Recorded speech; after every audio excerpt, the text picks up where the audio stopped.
Hello and welcome to another episode of Ezoic Explains. I'm Whitney Wright, and today I'm going to walk you through how to do a successful interview. So here on the show, we do quite a bit of interviews with other publishers and people within the industry, and it's not just a conversation that I walk into. Some people are really good on the fly, but if you're trying to get a specific story out of something, you want to make sure and be prepared beforehand. So I'm going to walk you through what I do before an interview.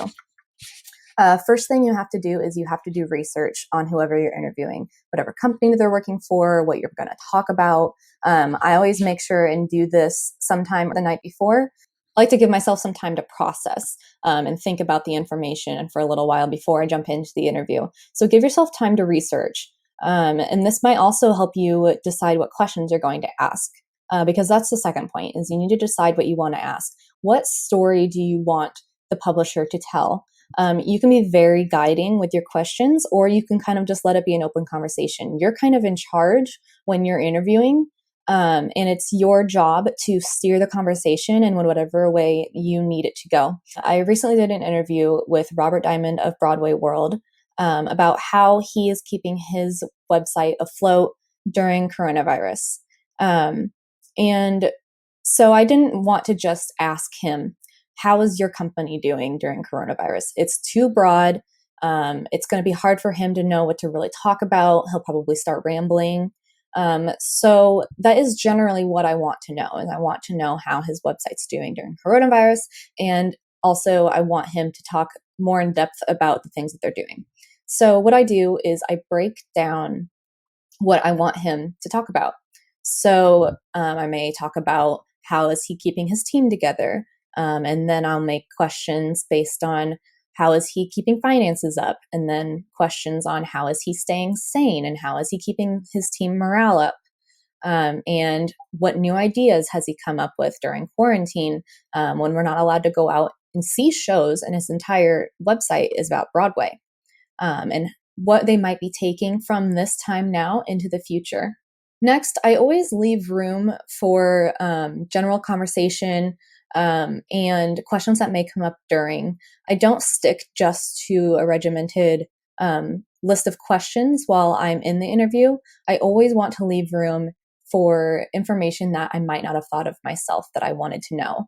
And so it's important to be a little bit flexible with that. Have your list of questions as a guiding point and to keep the conversation steered in the direction that you need it to go. But also be open to questions that you might think of during, or have them discuss further a point that they brought up that you had no idea was even going on, or you didn't think about to talk about. Make sure that you're letting those moments happen when you're in your interview. Next, you want to make sure that you have everything set up for your interview beforehand. So whether this is online, you want to make sure the technology works. You want to test it before anyone ever gets there. You want to make sure the microphone works, that your video works, that they know where they're supposed to be. If they need a password to get into Zoom or Hangouts, that they have the password. Be in touch with them beforehand about what time. Be very clear about the date, the time, how they're doing the conversation with you, and make sure that they have everything that they need set up. Make sure that, do you have a working camera?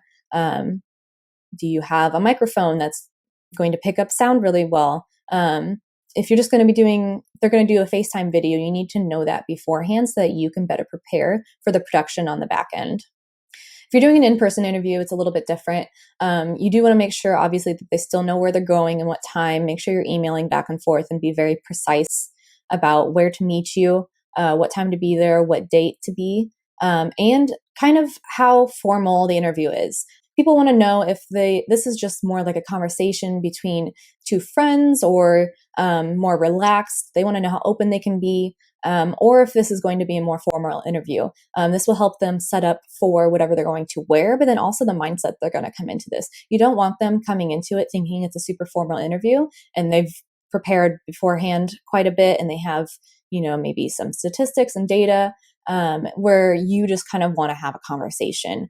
It's going to throw them off and it's going to be probably disappointing to them, and vice versa. You don't want someone thinking that it's going to be just a really chill conversation and then they show up and you were expecting more from them. It's awkward for both of you, and it can put people on the spot and make them very uncomfortable.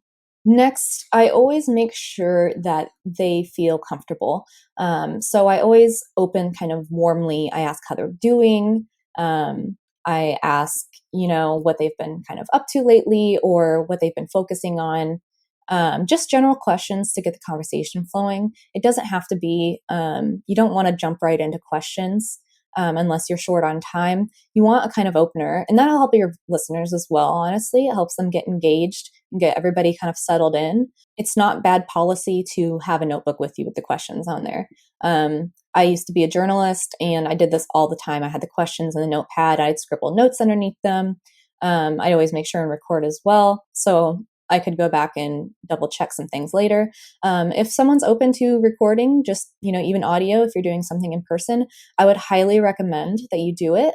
So you can make sure that you quote people correctly, and so you can fact check yourself. During the interview, people might go on tangents. They might be uncomfortable. They might not give you a lot of information, and it's your job to kind of pull that information out of them. So if they're a person that's struggling to give you more long-winded answers, get more specific with your questions. You might have to do things on the fly, but if you're more specific with your questions and you ask a lot of questions, you're going to eventually get the information out of them that you want. So it's something you just have to be patient and kind of take it as it comes. If for the people that are tangent rabbit hole type people, I try not to let it go on too long. There are ways to interrupt a rabbit hole without being rude. Bring up a question that you thought of while they were talking, and kind of steer the conversation back on track. It is your job in an interview to make sure that it's going the direction that you want it to. Don't let the person that you're interviewing kind of run the interview, because there are people out there that will do it, and then you'll get to the end of it and feel like you didn't even get to ask any of your questions. Something that is important to do during interview is active listening. So make sure you're making eye contact with them. You're nodding your head. What I do, which is kind of, this is something that I need to work on, is like, I will go, yeah, I'll actively show them that I'm listening with verbal cues. But then when it comes back over the interview later, when I'm producing it, you don't want to hear me going, yeah, during the interview. You want to hear what they have to say. And so just any physical cues that you can do to show them that you're actively listening and to encourage them to keep talking is really important.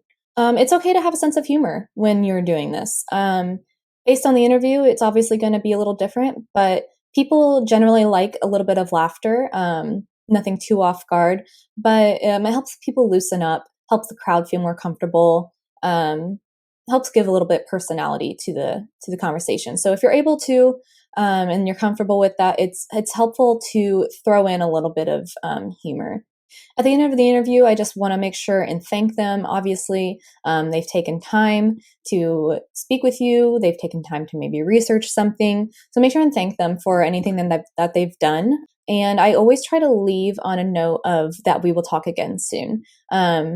I try to say that I'll follow up with you once this video is out, once we produced the blog post or something. If I did an interview for a blog post, I always make sure and tell them that I will be in contact soon. This just keeps this relationship going. You never know if you're going to want to talk to them for an interview again, or if they need to talk to you for something. You want to leave that door open for communication. And that's it for this episode of Ezoic Explains. Thanks so much for watching. If you liked this video, you can subscribe to our channel, subscribe to our playlist, Ezoic Explains. We have a couple of others on here, the Publisher Lab and Ezoic Spotlight, where we interview publishers just like you.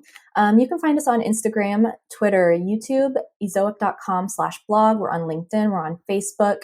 And like I said, if you like this video, look at our playlist. This has been another episode of Ezoic Explains.